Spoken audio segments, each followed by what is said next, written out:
the heart of East Tennessee, this is 10 News at 5. There's so much cool stuff.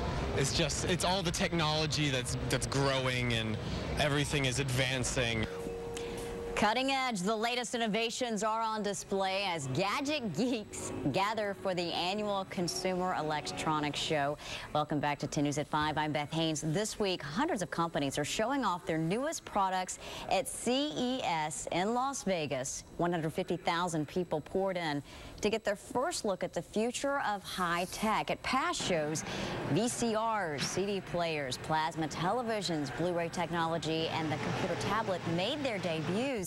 And this year, several exhibits are already getting a lot of buzz in the tech world. And here to share some of the coolest products so far, Dan Thompson from Claris Networks. And a little bummed he's not out there, but we're glad you're here in studio. And you live for this. You love it. Yeah. This is, I mean, if you're a gadget geek, I mean, this is your time. I mean, these are, you know, the announcements that they do, like with Apple and Microsoft. I mean, those are okay, but this is like, you just get hit with a barrage of just random, awesome stuff that you just can't help but salivate over. And if you're there, especially because it's tangible, you can actually see it and, you try get to play it out. with them. Yeah, exactly. Yeah, well, let's first start with something called Ultra HD, 4 times the current resolution of current HD, and it's dubbed as what, 4K? Yeah, 4K. So yeah, you'll hear it referred to as a couple of different things: 4K, Ultra HD, or Ultra High Def.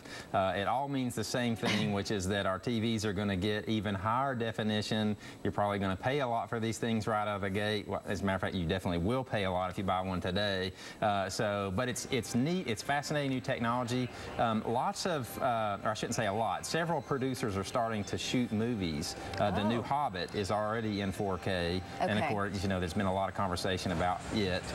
So I would expect it to start going that way. I mean, if you remember when 3D TVs came out a couple years ago, people were like, "Oh, this is really cool, but it's so expensive." And now, I mean, you about can't buy a TV that's not 3D. So it'll be here eventually. The comments on the Hobbit regarding the 4D were interesting. Yeah, I agree. Folks were big fans. Some were a little hesitant. Let's talk about the Lenovo ThinkPad Helix tablet. Yeah, now this is absolutely the coolest thing I've seen from the CES so far. What this is it's a laptop computer, but the screen detaches. So here's a picture of it. That's with it closed. But that screen pops off, and then you can use it like a tablet. Now, devices like these are really what I'm looking for to make Windows 8 shine. Windows 8 has kind of got a new interface. You can kind of see it there in the picture. But what this interface is designed for is really touchscreen, and it really makes sense with touchscreen. So devices like this, this is where it's going to shine. And I love the idea of the detachable keyboard. You can spin it around. You can see in this picture it makes kind of its own little kickstand. But what the idea is tablets, the iPad, and the Android devices, their biggest ding is that they're kind of hard to type on. So if you want to sit down and write a dissertation, it ain't going to be on your tablet. Well, here's a device that you could do that, and when you want to just use it for entertainment, you pop it off and then take just the screen with you. It's very cool. All right, Lenovo also has a new smartphone. Yes, and it is massive. Smartphones, for some reason, and this is kind of maybe a broader conversation, but smartphones are getting bigger and bigger, and tablets are getting smaller and smaller. And so there's this question of one day they're just going to run into each other, and then you're not going to need them both anymore. But this new Lenovo phone is 5.5 inches. It's a monster. Sony released one that's actually waterproof, and it's 5 inches. So these are both, I mean, very big devices. So if you like small phones, there are fewer and fewer phones out there that are Android phones that are available to you. And then there's the iPhone, which kind of remains in that smaller form factor, but it is also growing. You mentioned the waterproof Sony phone. A lot of people probably just ears perked up a bit, especially if your phone has fallen victim to water, the toilet maybe. Talk about this. This is a pretty cool invention. It is a very cool piece of technology. Their display, Sony's display, was literally a fishbowl with a live little goldfish swimming around there, and the phone turned on, laying in, sitting in all that water. So,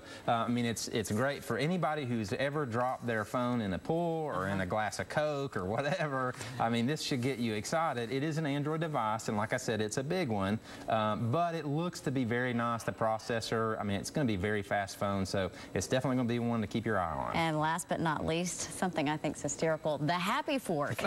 You're not really sold on this, but I think it's a great idea. I'm convinced they won't sell one of these, but this is, yeah, so the idea is it's a smart fork, literally a fork you eat with, and the idea is if you eat too fast, it will tell you that you're eating too fast. It keeps track of how many bites you take. I know this is the silliest thing ever, but the idea here being is that people who eat slower tend to get fuller quicker and then eat less. So if you're trying to lose weight, you know, maybe this is for you, but I mean, frankly, I don't see it. It is funny though. And I think we've seen it all after that. All right, Dan, thanks so much. An exciting time. We'll talk to you soon. Sounds good. Yep, stay with us. We're coming right back.